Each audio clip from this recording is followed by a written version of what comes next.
Meditations for Every Day in the Year by Bishop Richard Challoner. January 24th. On the vanity of all those things that keep worldlings from the service of God. Consider first how truly vain all those things are which poor deluded worldlings prefer before their God.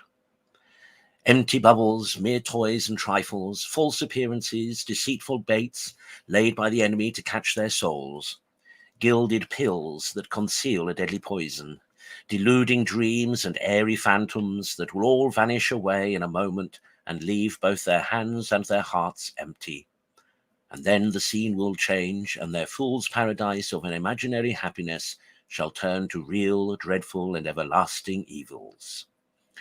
O ye children of men, how long will ye be in love with vanity? How long will you run after mere lies and deceit? Reflect upon those that have gone before you, upon those that have enjoyed the most of what this world could afford of honours, riches, and pleasures, and tell me what judgment you think they make of them now. Oh, they will certainly cry out with Solomon, Ecclesiasticus 2:11, that in all these things they found nothing but vanity and vexation of spirit. They will loudly condemn their own past folly and madness in having set their hearts upon such toys, to the loss of God and their souls. Consider, secondly, and take a nearer view of these worldly idols, these phantoms of honours, riches, and pleasures, and see with what toil they are acquired, with what care and fears they are possessed, and how easily they are lost, what great evils they are exposed to, what a slavery they bring along with them,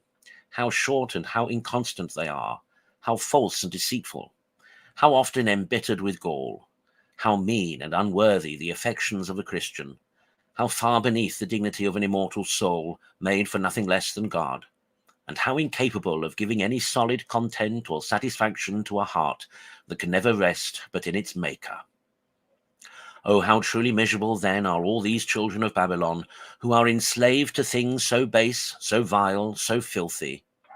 How wretched is that life that is all spent in this manner, in weaving cobwebs, in running after butterflies, in catching at shadows, in squandering away those precious hours that were given to secure to the soul a happy eternity, and impertinent amusements, in idle, foolish, and often sinful conversation, in dressing out or pampering a carcass that must quickly be the food of worms,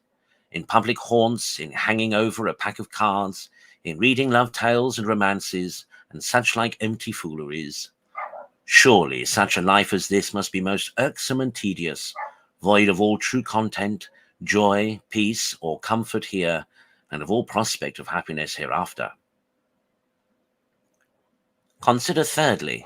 how this folly and misery of worldlings is described by the prophet Isaiah, where he tells them that they put their trust in that which is a mere nothing, that they speak vanities, that their whole discourse and conversation is empty, foolish, and nothing to the purpose, that they conceive labor and bring forth iniquity, that they are sitting day and night upon the eggs of asps, most poisonous serpents, which if they eat will bring present death, and if they hatch will turn out serpents and destroy them. That all their works are but spending their bowels in weaving spiders' webs which can never clothe them, unprofitable works fit for nothing but to catch flies, that their thoughts and devices are all vain and unprofitable, and that their ways lead to destruction, that their paths are crooked, and that there is no judgment in their steps, and that whosoever treaded in them knoweth no peace. Oh, see how pathetically the Holy Spirit has here described the pains and labours poor worldlings take in their pursuit of lying madnesses, which bring all kind of evils and death to their souls, without any manner of real profit or pleasure.